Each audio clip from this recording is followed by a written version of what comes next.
Hi, நோம்பு start ஆகிடுச்சு. டே 1 இஃப்தாருக்கு சாப்பிட்றதுக்கு க்ரன்ச்சியாகவும் கொஞ்சம் கூலிங்காகவும் பண்ணலாமா? கடையில் இந்த மாதிரி மெலிசான சேமியா வாங்கிட்டு அது நல்லா பொடி பண்ணிக்கோங்க. எடுத்து வச்சிருக்க சேமியாவை நெய்யில் வறுத்து எடுத்துக்கலாம். அதோட 2 டேபிள் ஸ்பூன் அளவுக்கு சர்க்கரை ஆட் பண்ணிவிட்டு நல்லா மிக்ஸ் பண்ணிவிடுங்க. இந்த சேமியாவை அப்படியே ஓரமாக எடுத்து வச்சுருங்க.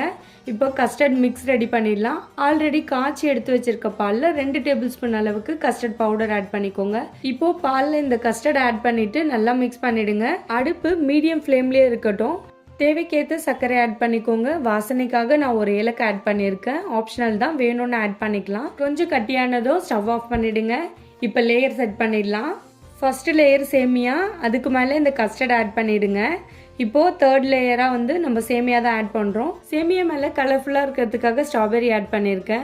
இன்னொரு பவுலில் கஸ்டர்டுக்கு மேலே ஸ்ட்ராபெரி ஆட் பண்ணிவிட்டு அதுக்கு மேலே சேமியா ஆட் பண்ணிடலாம். இதெல்லாம் ஃபினிஷ் பண்ணதுக்கப்புறம் முக்கியமான வேலை என்னென்னா, ஃப்ரிட்ஜில் ஒரு 1 hour ஸ்டோர் பண்ணி எடுத்துக்கலாம்.